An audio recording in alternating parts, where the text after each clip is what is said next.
Bipolar merupakan salah satu penyakit jiwa yang paling banyak diderita oleh remaja. Penyakit yang menyerang mental ini kerap kali mengganggu keseharian penderitanya.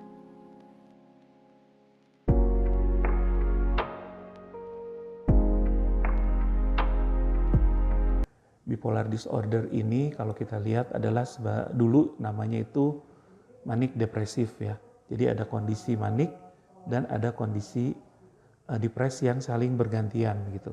Kadang-kadang sulit untuk diperkirakan kapan dia manik, kapan dia depresif misalnya. Dan itu mengganggu aktivitas atau fungsional dia sehari-hari gitu. Hampir semua gangguan mental itu sering terjadinya pada usia-usia produktif ya. Jadi mulai dari remaja akhir sampai dengan dewasa akhir ya, kurang lebih usianya sekitar 17-18 tahun misalnya sampai usia menjelang 50 tahun. Tapi sekarang ini ada kecenderungan turun ya, lebih muda begitu, atau justru naik ketika usia lebih tua juga ada gitu yang seperti itu. Aku pertama kali dinyatakan bipolar itu sekitar SMA kelas 1. Awal mulanya itu kan sekitar tahun lalu, jadi udah 2 tahunan sampai sekarang. Awal mulanya ya karena gejala-gejala aneh makin muncul, sering gitu, terus sama orang tua coba dibawa ke rumah sakit dan ternyata didiagnosa bipolar. Bingung karena gak tahu bipolar itu apa. Sebenarnya selama 2 tahun saya nggak tahu penyakit saya apa.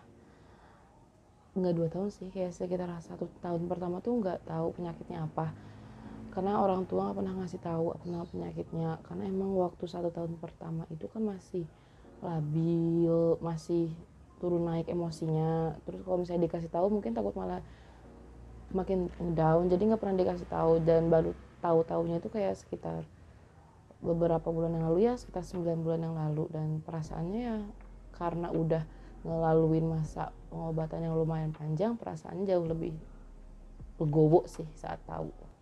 Faktornya kalau di dalam gangguan mental atau gangguan patologis ya, berkaitan dengan gangguan jiwa, itu bisa beberapa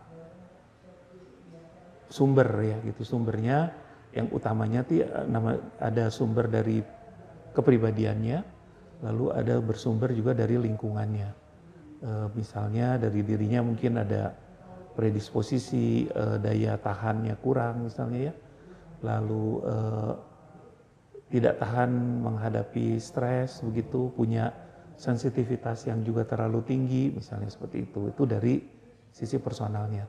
Dari sisi lingkungannya bisa jadi beban atau pemicu stresnya tinggi, lingkungan keluarga yang mungkin kurang mendukung ya, atau mungkin dia baru mengalami suatu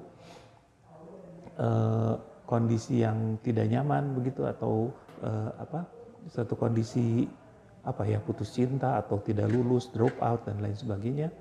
Itu dikaitkan dengan kombinasi tadi antara personality dan lingkungan bisa menimbulkan gejala psikopatologis tertentu. Salah satunya gangguan bipolar ini. Kalau kata dokter aku itu pertama itu keturunan, yang kedua itu adanya beberapa apa ya nyebutnya, beberapa kejadian yang ternyata mempengaruhi kondisi mental kita gitu. Pasti kan tiap orang faktornya beda-beda ya, tapi kalau misalnya di diri saya sendiri mungkin faktor masa lalu sih. Ada banyak perubahan. Terkadang kalau ada di fase depresi itu ngeganggu ke kehidupan sih. Ada banget, apalagi sekitar 1 tahun pertama justru efeknya itu yang ngebuat gila sih kalau menurut saya. Karena penyakitnya itu sendiri ya, saya tahu penyakit, tapi efeknya itu benar-benar luar biasa. Jadi penyakit bipolar itu kan gak tiba-tiba muncul ya, tapi setelah didiagnosa itu dan setelah dikasih treatment, efek sampingnya itu benar-benar beda banget, benar-benar gak fokus. Kayak Bahkan saya pernah dimasukin ke gym sama orang tua saya biar ada kesibukan, sampai saya disuruh keluar dari gym itu sama trainee-nya.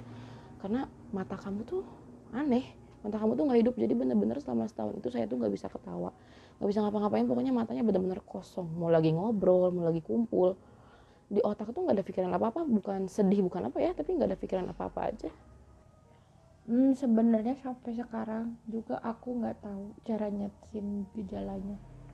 Karena aku keseringan berhenti berobat. Cuman yang pasti sih salah satu usahanya itu minum obat.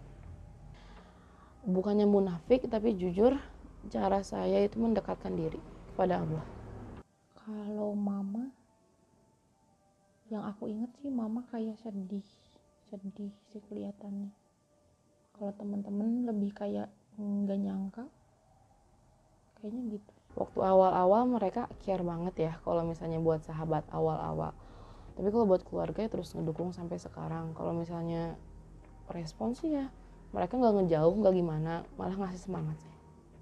Karena aku butuh orang lain buat ngebantu aku stabil.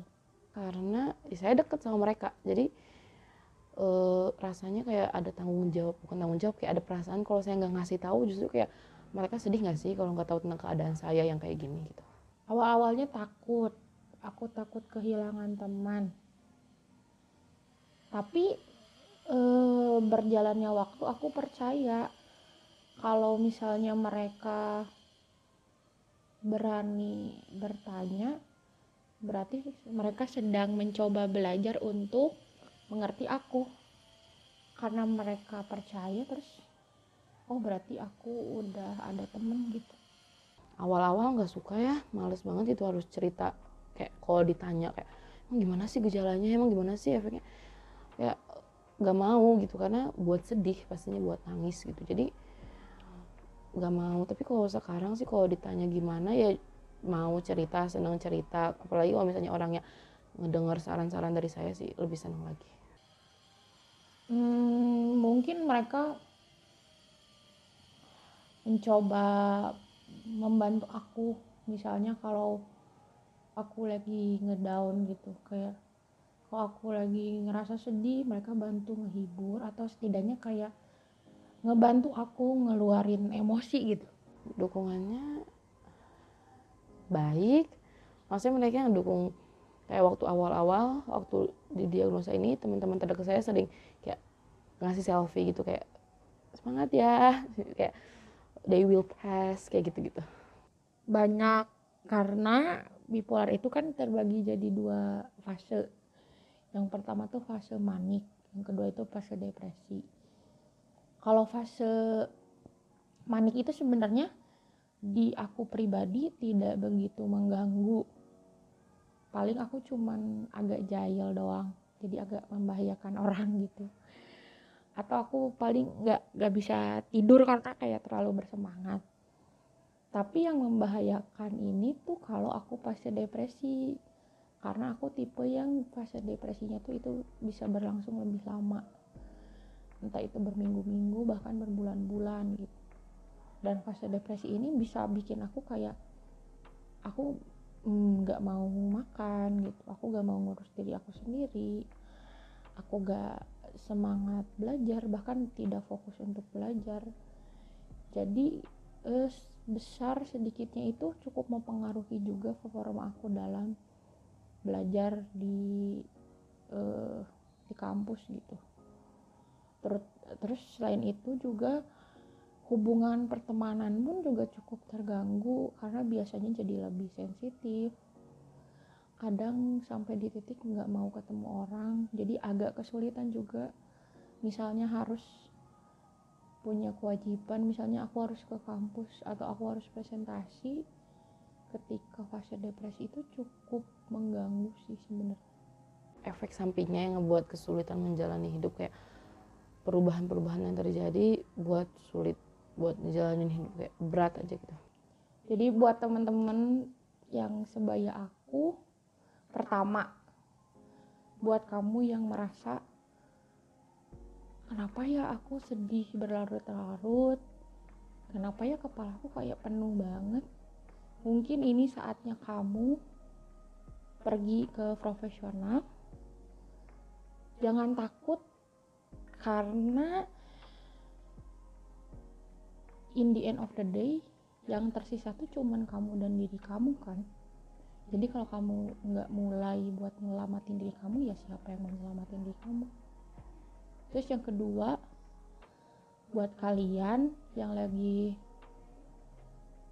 mendampingi atau menemani orang yang punya bipolar, tolong tetap ada di samping orang itu, karena sedikit apapun waktu yang kalian luangkan buat mereka itu sebenarnya sangat berharga. Yang pasti fase-fase buruk pasti ada kalau misalnya kalian didiagnosa bipolar, tapi jangan pernah patah semangat buat terus menjadi lebih baik. Dan saran dari aku, kalau misalnya kalian bilang aku udah ngelakuin segala cara, dari mulai cara duniawi sampai cara yang ke agama masing-masing, dan kalian bilang gak ada hasil apa-apa, itu bohong. Karena ya saya bukti nyatanya kalau misalnya kita ada usaha, baik itu mendekatkan diri kepada Tuhan dan dibantu dengan obat-obatan, itu kalian pasti bisa sembuh.